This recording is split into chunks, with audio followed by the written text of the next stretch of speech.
The movie opens with an elite commander named James Wright barging into a Japanese martial arts dojo to find his nemesis. Where is he?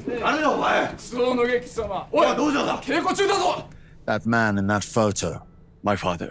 I spent time with your father in Bataan. My father spoke of you. A great fighter. You bring trouble and dishonor.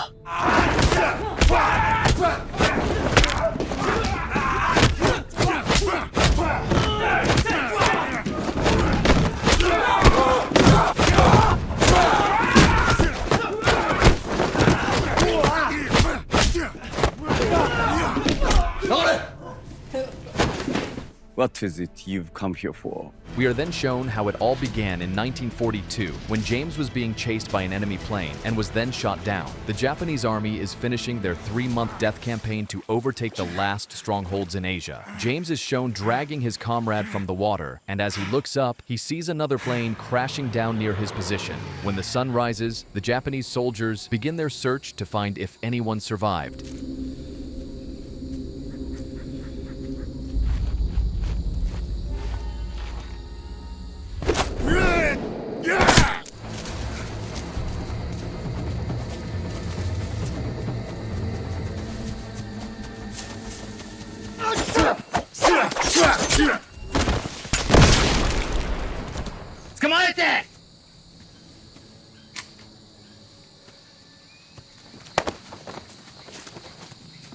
When James is brought before the Japanese commander Ito, the commander shows no mercy at all, and he orders his soldiers to cut off James's head. After this, James is taken away from the camp to a deserted area where Captain Hirano tells him to kneel down, and James silently obeys. Hirano draws his sword and places it on James's neck, carefully checking the angle so he can eliminate him with a single strike. And just as Hirano raises his sword to execute him, James suddenly moves back, causing the attack to miss.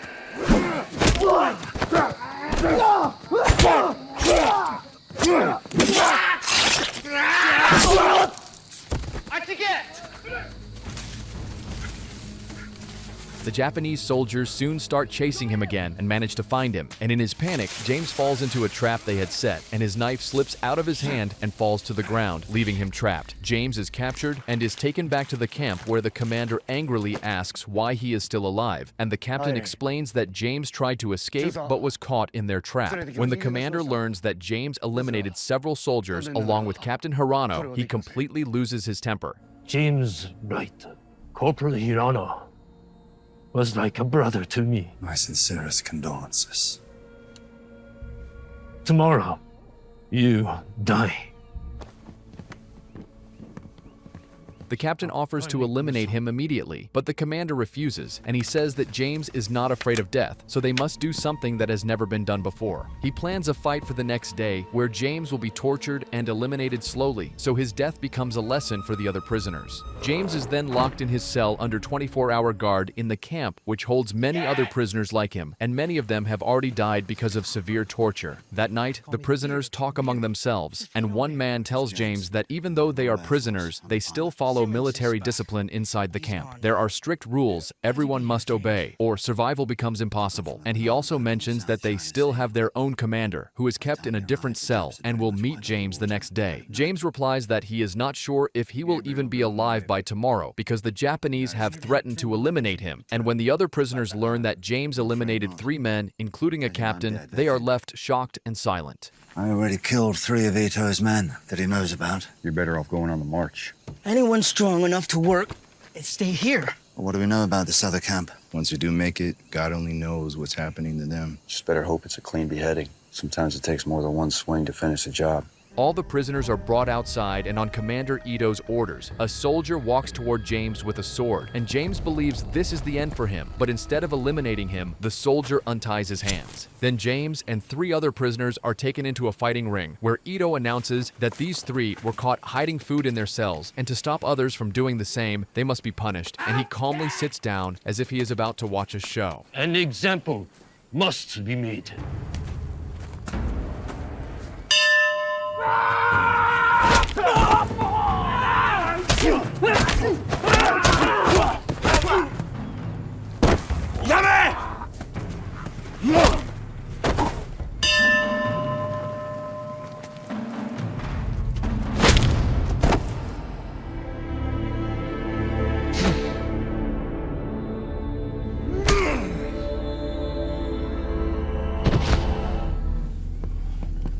Ito is so furious that he storms inside, and the captain insists that James must be eliminated immediately, but Ito refuses, and he says James is not like the other prisoners and will have to pay for this. The next day, a prisoner named Gabriel jokingly asks James if he had a stone in his hand when he fought, because he was amazed at what he did. James then meets Collins, their own captain. Collins has one injured leg because of an explosion, which makes it hard for him to walk, and he asks James where he learned to fight so well, saying that in all his months in the camp, no one had ever come out of that ring alive. James replies that he did not learn fighting in just one place, as he trained in Hong Kong, Thailand, and even in Japan. Soon a captain arrives and takes James to Commander Ito, and Ito asks him the same question, that where did he learn their fighting techniques.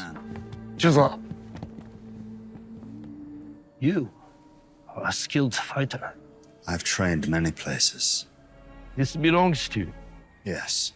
Maybe you'll see your father again. My father's dead. Tomorrow, you die.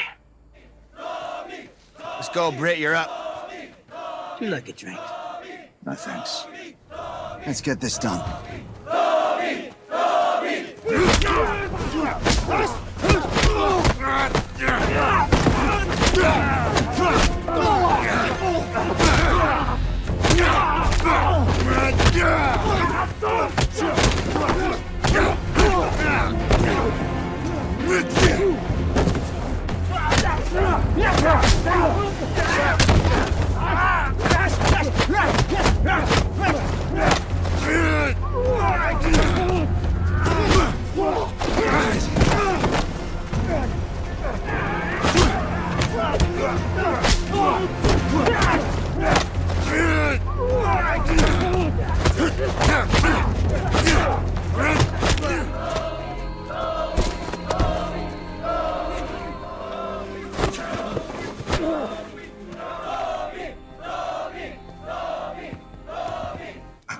Ito's head must be spinning right now. Why didn't you finish him off? Ito's men, they're just doing as they're told. They don't want to die any more than we do. Because in about a week, they're gonna march us to another camp. We need a radio. They're not gonna waste good men to come get us. We're casualties of war. I'm gonna get one. We're all in. A radio is kept with a guard near the watchtower, so the next day, some prisoners start a fight in the camp on purpose, and the guards rush in to control the situation. Using this chance, James climbs the watchtower and steals the radio, and the guards fire shots into the air to calm everyone down. But by then, James has already succeeded. During this, a nurse notices James, but he signals her to stay quiet, and just then, a guard arrives and starts harassing the nurse. When she resists, he slaps her hard, knocking her to the ground, and James feels terrible for her, but can do nothing. James quickly hides the radio, and with great care, they bring it into their cell, where one prisoner warns that the radio can only receive signals, and if they try to send a distress call, they will be caught. He also says that if the guards find out the radio is missing, they will torture everyone until it is found. James tells them not to worry, saying the camp has many radios, so they will not notice one missing. The next day, Commander Ito gathers all the prisoners and says that some of them were seen going into restricted areas, and he points at Collins, but Collins says he is accusing the wrong man. Now is the only chance to save your life. Lopez!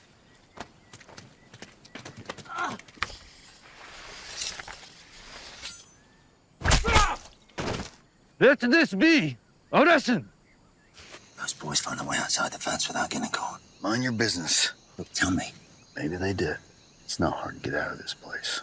Just a matter of a blind spot and a few snip wires. That same night, James takes the radio and sneaks out of the camp, and moving through the dense jungle, he goes far away from the camp, and when he turns on the radio, he hears voices speaking in the Navajo language. At the same time, a soldier comes to check the prisoner's cell, and he sees that everyone seems to be in their place. But when he lifts James's blanket, he finds only empty sacks, and strangely, the soldier does not raise the alarm and quietly leaves. After listening for a while, James returns to the camp, and the next day, the three of them meet again. James tells them that the Americans are nearby, as he heard them talking in Navajo code, though he could not understand what they were saying, but still he now has an escape plan. James explains that when he first arrived at the camp, he saw a glider, but it has no engine and cannot fly. James explains that it is not a normal glider, as it has a hook which allows another plane to pull it up into the air. His plan is that if a pilot can fly low enough, they can attach the hook, and the plane can pull them up along with the glider. Gabriel says that if everything does not go perfectly, they might fail to connect, and the plan is extremely risky. And while they are talking, a guard arrives and takes James away. What do you know about Navajo? You understand this language? Why would I understand it? Nobody understands Navajo except the Navajo. That's the bloody point. None of you will ever see your home. Then I guess we have nothing left to lose, then, do we?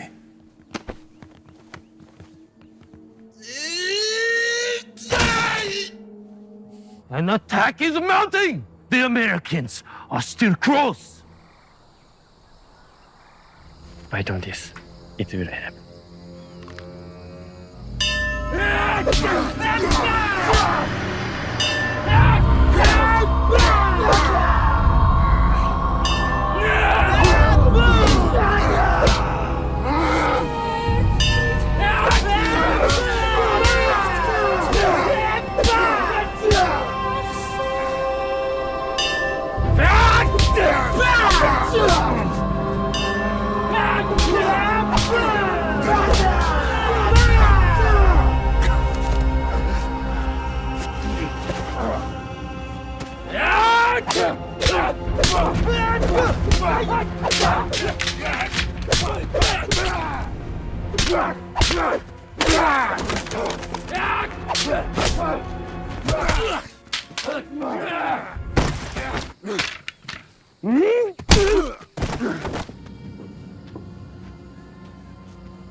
What is coming is much worse. James collapses and loses consciousness, and when he wakes up, he finds himself in the Japanese medical camp. They have treated his wounds and assigned a nurse to take care of him. And James recognizes her, and he learns that her name is Teresa, and she is also a prisoner like him. Teresa tells James that Ito has lost his sleep at night, as he believes an attack could happen at any time. And if it does, he will not leave any prisoners alive. They separate me from my family, force me to work. You know this place. Jungle surrounding this place.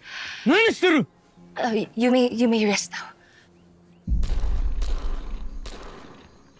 Your strength is returning. Tomorrow I die. Yes, I know. Your sensei taught you well. You honor him. I'm confident I'll make it home. Eventually, you'll just run out of warriors. But I fear convoy is coming. If this happens, nobody will survive.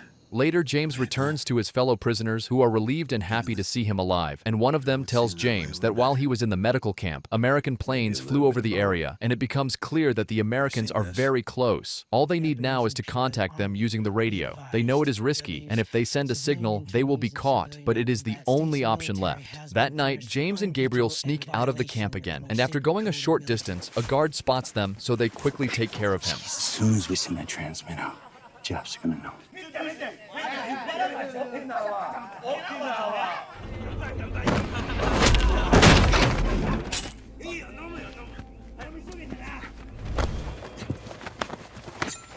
Wait. Okay.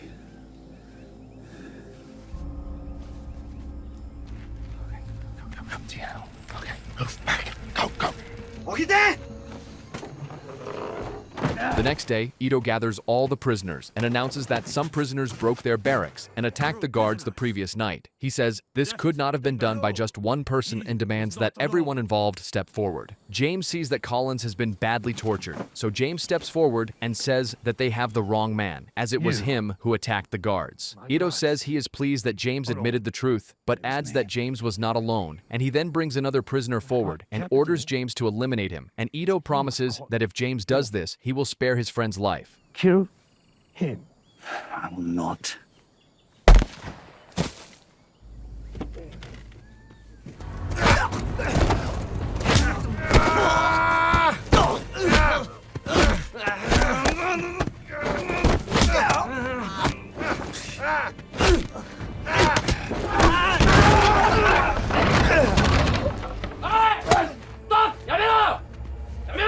We are prisoners of war. There are rules. You are here for just my entertainment. Why don't you set foot on that mat with me?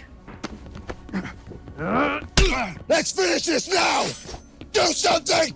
You're a coward! James decides that everything must happen tonight, and they will send the signal no matter what. And the plan is to include a few Navajo words in the message so the Japanese waste time trying to decode it, and by the time they realize, it means nothing, as it will be too late. That night, James and Gabriel sneak out again, and they quickly take out the radio and start sending the signal, and luckily, the frequency matches the American radio, and they can hear each other, and in between, they also say a few meaningless words to confuse the Japanese. They return to the camp, but when they reach their cell, it is empty, and suddenly guards appear and beat them unconscious. And when James wakes up, the battle has already begun. American planes are bombing the Japanese camp, causing massive damage, and the Japanese begin eliminating prisoners and preparing to flee. Teresa unties James and tells him that after he was captured, the camp was attacked, and Ito has gone mad and is eliminating everyone. And when they step outside, they see the camp completely destroyed.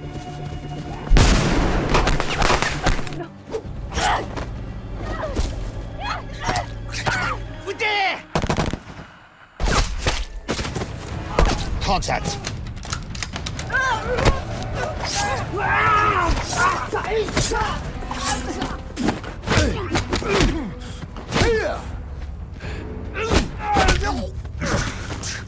Get up!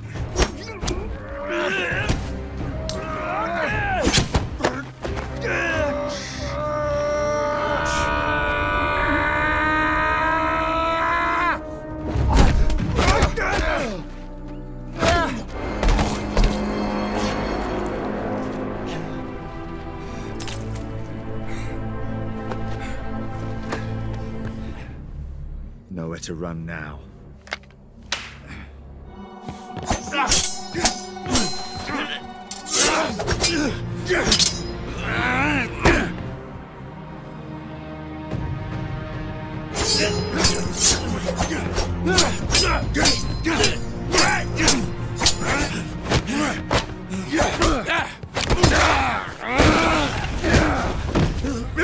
Right! Come on!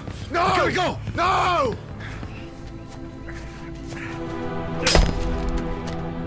We gotta go. Come on. Come on, let's go.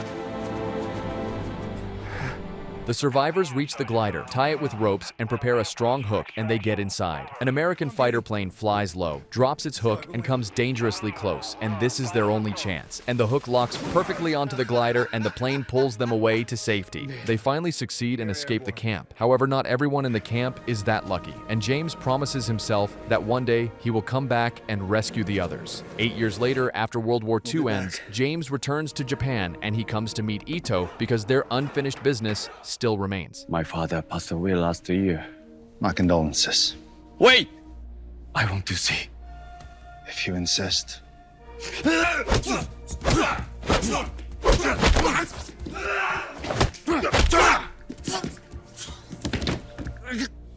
Wait!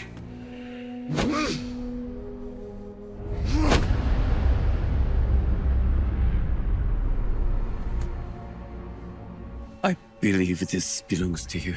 My father told me that white man will come for